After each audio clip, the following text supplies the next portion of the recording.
Assalamualaikum warahmatullahi wabarakatuh. Selamat pagi anak-anak. Bagaimana kabar kalian hari ini? Ibu harap kalian semua dalam keadaan sehat walafiat dan tetap semangat mengikuti kegiatan belajar dari rumah.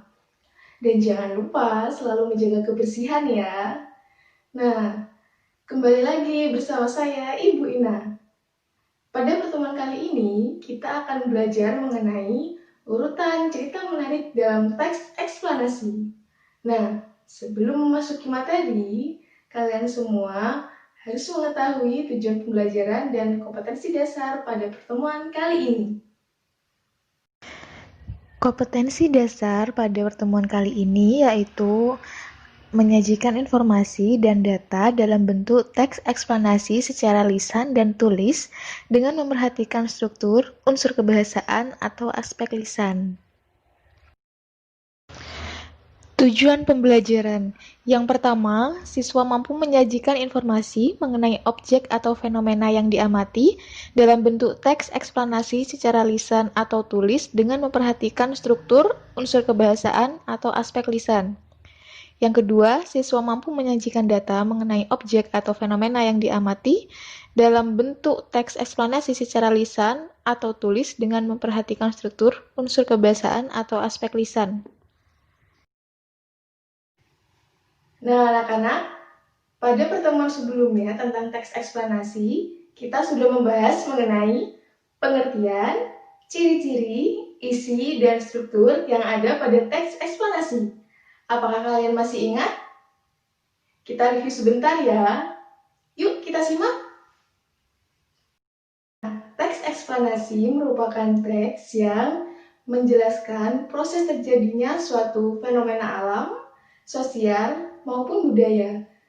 Nah, pada teks eksplanasi juga sebuah peristiwa timbul terjadi karena ada peristiwa lain sebelumnya yang mengakibatkan peristiwa lain sesudahnya.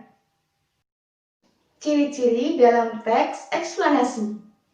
Ciri-ciri teks eksplanasi yang pertama adalah informasi yang ada dalam teks eksplanasi berdasarkan fakta. Artinya, fenomena yang ada itu bersifat akurat dan benar adanya terjadi. Yang kedua, fakta-fakta yang ada dalam teks eksplanasi memiliki pola kronologis, kausalitas, dan interpretasi. Dan yang ketiga, informasi yang ada dalam teks eksplanasi bersifat objektif. Yang keempat, teks eksplanasi fokus membahas mengenai peristiwa fenomena alam, sosial, ataupun budaya. Dan yang kelima, teks eksplanasi bersifat informatif. Selanjutnya adalah isi dan struktur teks eksplanasi. Berdasarkan isinya, teks eksplanasi menjelaskan suatu proses berupa rangkaian fenomena, baik itu fenomena alam, sosial, maupun budaya. Selanjutnya yaitu struktur teks eksplanasi. Struktur teks eksplanasi ada 3. Yang pertama yaitu pernyataan umum. Pernyataan umum ini berisi gambaran umum mengenai suatu fenomena yang akan ditulis dalam teks eksplanasi. Yang kedua yaitu deretan penjelas. Deretan penjelas ini berisi menjelaskan tentang suatu proses atau sebab yang ditimbulkan dari sebuah peristiwa yang akan ditulis dalam teks eksplanasi. Dan yang terakhir yaitu interpretasi. Interpretasi ini berisi kesimpulan dari pernyataan umum dan deret penjelas.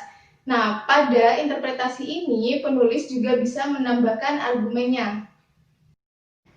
Nah, itu tadi sedikit ulasan kembali mengenai pengertian, ciri-ciri, dan struktur teks eksplanasi yang sudah kita bahas pada pertemuan sebelumnya. Nah, selanjutnya kita akan membahas mengenai kaidah kebahasaan, pola pengembangan, dan langkah-langkah menulis dalam teks eksplanasi. Seperti apa sih kaidah kebahasaan, pola pengembangan, dan langkah-langkah dalam menulis teks eksplanasi? Yuk kita simak. Kaidah kebahasaan teks eksplanasi. Yang pertama, menggunakan kalimat pasif. Teks eksplanasi menggunakan kalimat pasif karena di dalamnya terdapat suatu analisis. Kalimat pasif adalah kalimat yang subjeknya dikenai suatu perbuatan atau aktivitas. Dalam kalimat pasif, predikatnya memiliki awalan di, ter, ke, dan kata ganti. Nomor 2, terdapat konjungsi kausal dan waktu. Konjungsi kausal adalah kata penghubung yang menghubungkan dua kata, frasa, klausa, dan kalimat yang bersifat saling memberi sifat. Yang kedua, konjungsi waktu adalah kata penghubung yang menjelaskan hubungan waktu antara dua hal atau peristiwa.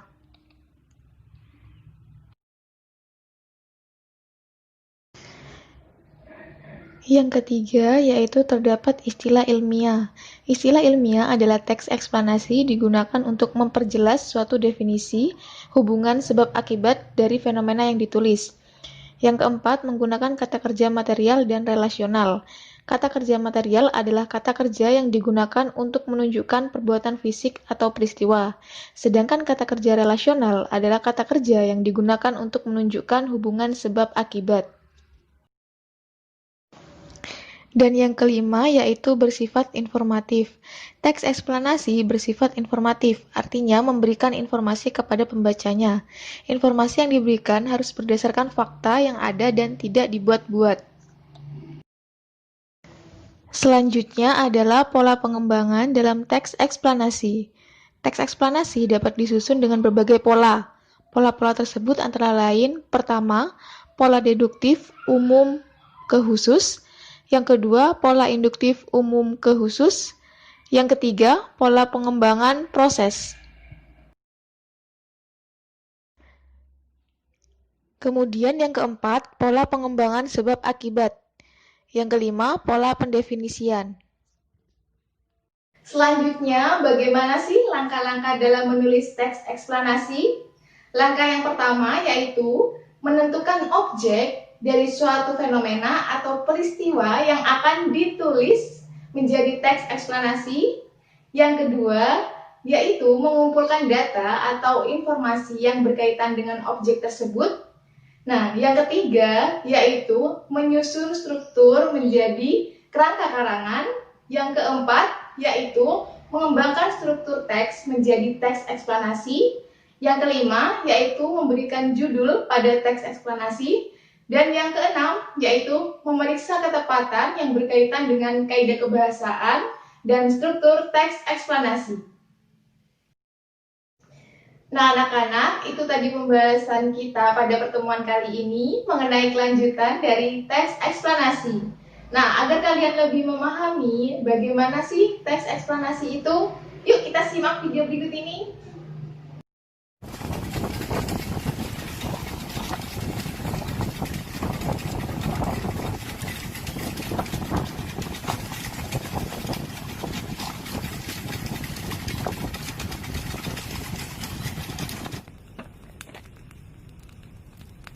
Vavapa'a and soon reached the transfer station. They first flowed around the dirt wall outside the section of the fence and continued to fill the lower part of the transfer station. This sped-up video shows how lava flows inflate like a balloon. The outside crust moves up as lava can cool. The lava flows will remain hot inside for months. On a rainy day, you may see the steam rising.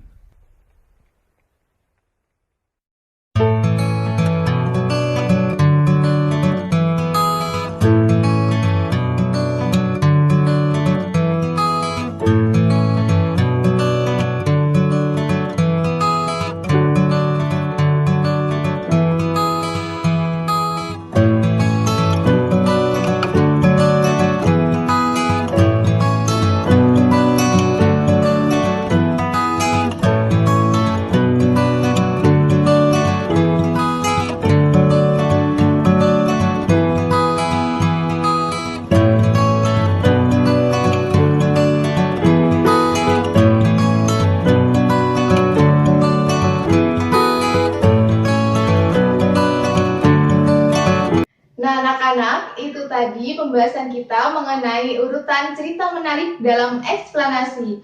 Mulai dari pengertian, ciri-ciri, struktur, kaidah kebahasaan, pola pengembangan, dan langkah-langkah dalam menulis teks eksplanasi.